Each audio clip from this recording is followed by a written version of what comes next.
The webinar today is part of a series of webinars that we do. We have webinars every Thursday at this time. They are a mix of product training webinars. So if you want to learn about how to use a particular app or a particular feature, we have those scheduled for Thursdays. And then we have usually about once a quarter this Soapbox Fireside chat where we get to talk through the latest updates to our apps and to give you a sense of what is coming in the future. My name is Tim Forbes. I'm the VP of Products and Customer Success here at Soapbox Engage, or PicNet is the company name. I'm also a former nonprofit accidental techie. So the tools that we are building are near and dear to my heart because I often think about how I could have used them as a nonprofit person back in the day. So it's a pleasure to be with you today, and it's a delight to be able to walk through the latest and greatest of what we've added to our apps.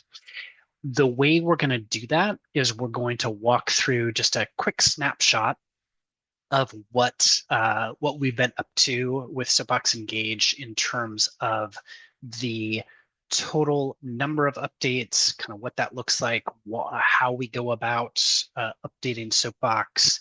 Then we're going to dive into the particular apps in focus. We've got a bunch of apps within the Soapbox Engage suite.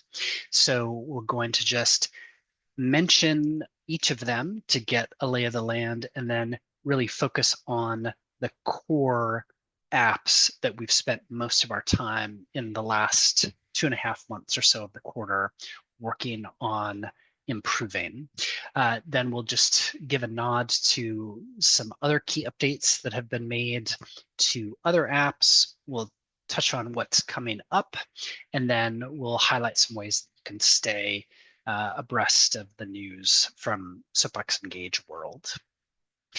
So for Soapbox Engage, we are on a journey, and that journey is one of continuous improvement that has looked like this for the last 2.5 months. Since the beginning of the new year, we've had 32 updates to the Soapbox platform in some form or fashion. That includes very, very minor specific updates, and that includes major features that we've added. That totals about 2.7 updates or releases per week, which is pretty much on average what we do. Our emphasis in our product development lifecycle is to have small, focused releases so that we can improve Soapbox for all of our users on a regular basis to make sure that you have access to the latest and greatest tools that we're building for the nonprofit sector. Those individual small focused releases are all centered around a given theme. So usually it is app specific when we do a release, and oftentimes it is feature specific within a given app. We also want to make sure that changes that we're making that affect giving, so primarily our donations app, but then other apps that process payments like events and shop, we want to make sure that we are front loading the year with updates to those elements. So by the time the end of November, December rolls around, we're not making major changes in the midst of the biggest giving season of the year. Now for Soapbox Engage, we do have a host of different apps and then some additional features or other elements that round out our services for nonprofit organizations. The apps that we've got start with our donations app. That is the most used app in the suites, followed quickly by our events app that allows for registering for events. The classes app is really the events app kind of on steroids. It allows folks to have full course and class catalogs that can have instructors and venues and all sorts of elements that you might expect with a full course catalog that extends the functionality of the events app to serve that particular use case. We have our forms and directories apps. These two apps are integrated with Salesforce. All of our apps integrate with Salesforce. Many of them also integrate with Microsoft Dynamics. Forms and directories integrate with Salesforce in a particular way, where the Forms app allows you to create through clicks, not code, forms that push data to Salesforce or update existing data in Salesforce. And the Directories app does the exact opposite. It allows you to pull data from Salesforce in real time and display that on the front end of your Soapbox Engage instance. Our Shop app is an e-commerce solution for organizations. And then we have our twin online advocacy apps, which includes our petitions app that allows you to make some sort of statements that folks can come and sign their name to. And then our Actions app, which essentially does the same thing, but then extends that by sending messages to different decision makers, be they elected officials, custom targets, or the administration through the regulatory.gov site if you want to comment on a particular rule that is accepting comments currently. The other elements to the Soapbox Engage suite are our portals feature or user integration. This allows for users to have logged in access to the front end of Soapbox that allows for a personalized user experience. This integrates with contacts in Salesforce, so you can present information to a logged in user that is specific to their contact or account in Salesforce, and they can do a host of other things that you might wish them to do, including editing their information, submitting new records that would be associated with their contact or account, or do a number of other things by virtue of being logged in, like access, say, members-only tickets. We do have packages in Salesforce that are installed in a Salesforce environment that help onboard data from Soapbox. We have our Soapbox mailer mass email tool that's native to Salesforce. Soapbox also can be a full content management system. So if you are in need of a full website or just a few pages to round out some content within the Soapbox Engage experience, Soapbox has content management system functionality. And then we've got our base server infrastructure that runs the whole thing. Now, within all of that, the particular apps that we've been focused on in the last quarter have been the Donations app, the Events app, and the Actions app. And what does that look like? So in terms of the specific updates or categories of updates that we've made to these different apps, for Donations, since the beginning of the year, we've added integration functionality with Salesforce Nonprofit Cloud. So Salesforce Nonprofit Cloud is a relatively new offering by Salesforce. It moves alongside the Nonprofit Success Pack in terms of options that organizations may choose to use. We've integrated with the Nonprofit Success Pack since its inception, and we have integrations with the Salesforce Nonprofit Cloud environments through our Donations app. Those were released last year, and then we made some updates this quarter to integrate recurring donations specifically with Nonprofit Cloud. So for organizations that have Salesforce Nonprofit Cloud, if they use our Donations app, and if an individual processes a recurring donation, that information is saved as expected, to Salesforce, adhering to the Salesforce Nonprofit Cloud data model. And then when subsequent recurring donations come through and are saved to Soapbox, that information gets sent to Salesforce and the Salesforce Nonprofit Cloud.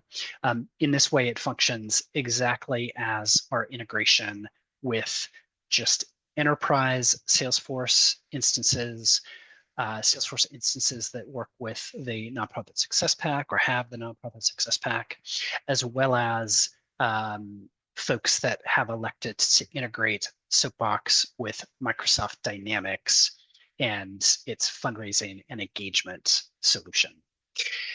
In addition to adding support for recurring donations, we've also extended functionality that we have to support designations for the donations app within the Salesforce Nonprofit Cloud experience. So this is both true of allowing an individual who comes to a donation page to choose from a set of designations that are pulled from Salesforce Nonprofit Cloud and assigned by you as an administrator to a given donation page. So somebody can say that they choose to support animal welfare as part of a list of other designations, let's say. And that information is saved with the donation information to Salesforce Nonprofit Cloud. We also added support for designations with the peer-to-peer experience within donations. Some other items just to mention that are previous features that didn't fall into this quarter, but are relatively new and always good to call out so that folks are aware of them, is we have within the donations app the ability to have a donations modal pop-up. This is built with mobile in mind, first and foremost, but works within a full browser as well, and steps people through a guided donation process that allows you as an organization to include links to these modal pop-ups anywhere you wish. So say on your main website, you can have your donation button that might be in the header of your site link to not just a full donation page within the Soapbox Engage account that you have, but you could elect to have it link to a modal pop-up that keeps the user on your main website and allows them to process their donation through that pop-up. And then once that donation is complete, it returns them to your main website.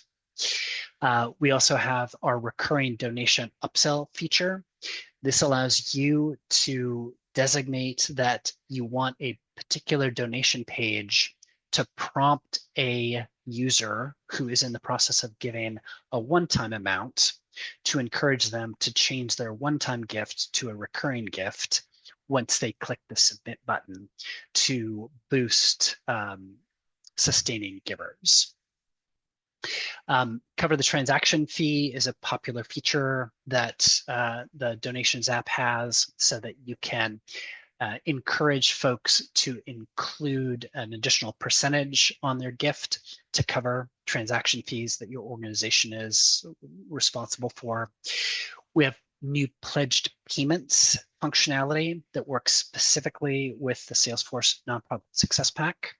So if you have particularly high value donors that have pledged a particular gift level over the course of, say, 12 months, you can make it easy for them to make those payments through Soapbox and have that information automatically update records in your Nonprofit Success Pack so you can track those donations as they come in.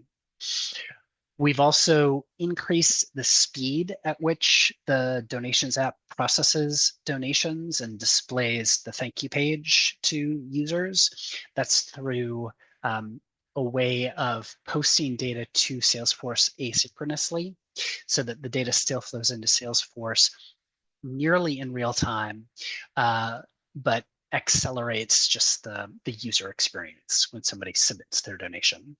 And then finally, another honorable mention here is the introduction of our advanced fraud protection, which is an AI-driven feature that essentially helps protect you and your donation forms from being used by nefarious folks that are trying to test credit cards.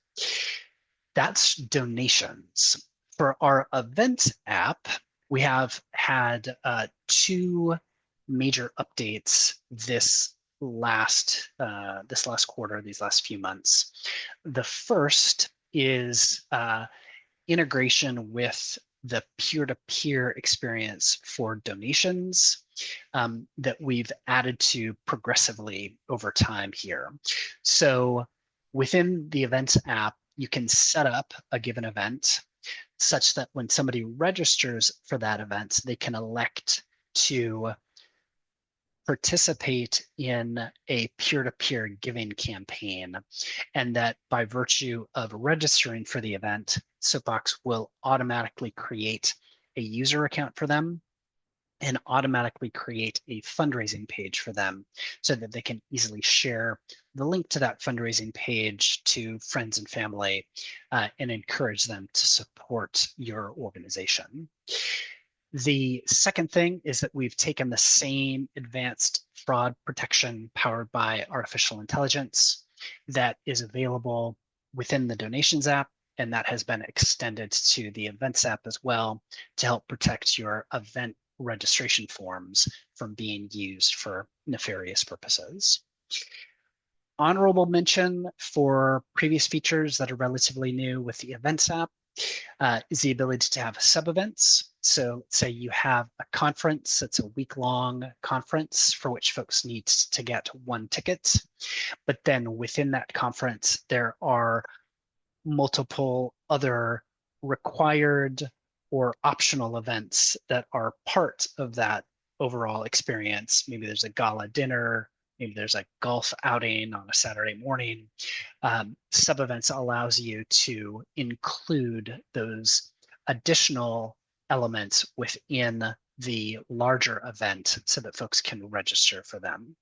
We also have group tickets, which is perfect for gala type events where folks might be purchasing, say, a table of 10.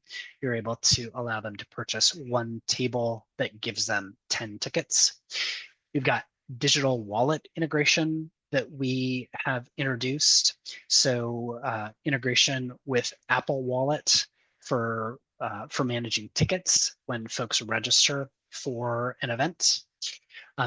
There are ticket access codes, which allows you as an administrator to hide particular ticket types such that they're only available to folks who come to the registration page via an access code that you provide that gives them the ability to register for one of those hidden tickets.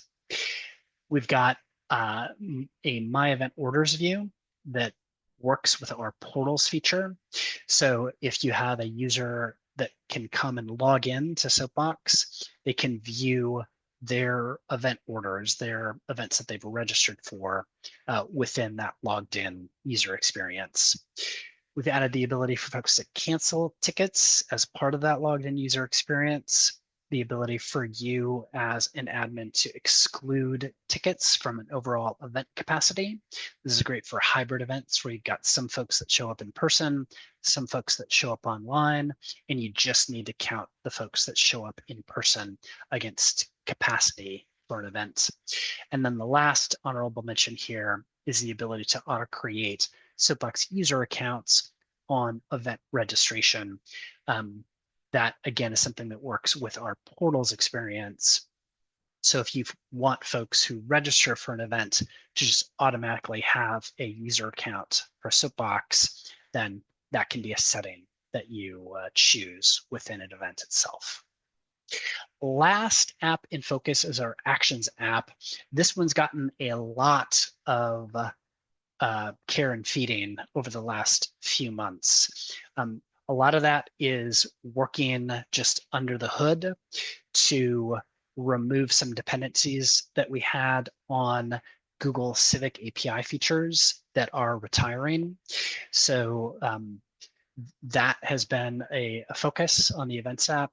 We've also made some updates to the email sending process for targets that do receive emails sent by the Actions app. And then we've added some enhanced support for just some unique district situations because so many times the wealth of our democracy has very particular arrangements with different districts throughout the US, particularly on a statewide or local level. Some honorable mentions for previous features. We've added the ability that you can restrict who can act, who can complete a given action based on the county in which they live or the municipality in which they live. We also added support for regulatory.gov so that you can use the Soapbox Actions app to allow folks to submit comments as public comments to regulatory.gov. So if there's an FDA rule or a USDA rule or name your branch of the administration, you can go ahead and target comments from your supporters to that given rule. And then we also updated our functionality to work with a service that the US Senate has called Communicating with Congress. In this way, the Actions app sends messages to US senators as well as to US House of Representatives through this API service called Communicating with Congress. Just a quick peek at other elements that have garnered attention the last several months. For the Events app, we also added the ability to display capacity available within the search classes view, so essentially our classes app. And we've also added some additional ways to filter classes when front-end users come to search your course catalog. And then the last two items to note here are specific to our portals experience. One is to allow you as an administrator to log in as a given front-end user so that you can troubleshoot what they might be reporting as some issue that they might be having, or it gives you the ability to act on their behalf if there's an event that they're having trouble registering for and you want to do that for them, or really any other thing that you might want to do as that user, you can do so by logging in as that user. And finally, we added not long ago the ability to log in by email to the front-end user experience with Soapbox. This works particularly nicely with the feature that was mentioned earlier, where if you have the Events app and you are automatically creating new user accounts for people who register for an event, they would be able to come and log in to that new user account without ever creating a password, just by using the login by email feature. Now, what's next? So forward looking, we've got a number of things that are in the works or planned across our various apps. One is for our donations app. We're looking to be able to allow folks to manage stored payments that are associated, or payment methods that are associated with their logged in user account. We're also looking for ways to just reduce friction in how people complete a donation to make that process faster, particularly for folks who have visited your site before or who have given to your organization before through Soapbox. Within Actions, we've got major updates to the Actions app across a number of features. Those include greater visibility into the messages that are sent and received, a number of other updates that allow for greater support to just meet the moment that we're in currently with folks wanting to advocate for causes that they feel deeply about. One of those pieces of support is very specific to add support for floating districts within New Hampshire. That is something that's coming shortly in the next couple of weeks. For the Events app, we're looking to make some enhancements to the digital wallet experience to extend that beyond just Apple Pay. We're also looking to extend the cover the transaction fee functionality that we have in donations to the Events app as well. For the Forms app, we're looking to add some enhanced conditional logic. And then for the final category of kind of just general items, for our advanced fraud protection, we're looking to add greater visibility into just the goings on of that fraud protection. So you as an administrator can see more specifically how Soapbox is protecting you from fraud attempts. And then we've got some updates to third-party integrations with some of our payment processors and other underlying functionality within the platform that is getting some care and feeding. That's the breakdown of what was this last quarter and a little bit further back in time and what we're expecting over the coming month and beyond. If you're interested, you can stay up to date on things within Soapbox by subscribing to our monthly newsletter. You can attend other webinars like this. You can check out our community announcements or subscribe to our community announcements. So when we post information about a recent release, you can get that notified just within your inbox. We also post to the Salesforce Trailblazer community. If you're part of that community, you can follow us there. And if you're a partner organization, you can request a demo org to use as your own playground for checking out our latest and greatest items. So thanks so much for hopping on for the Dog and Pony Show. And what I'm going to do is go ahead and stop our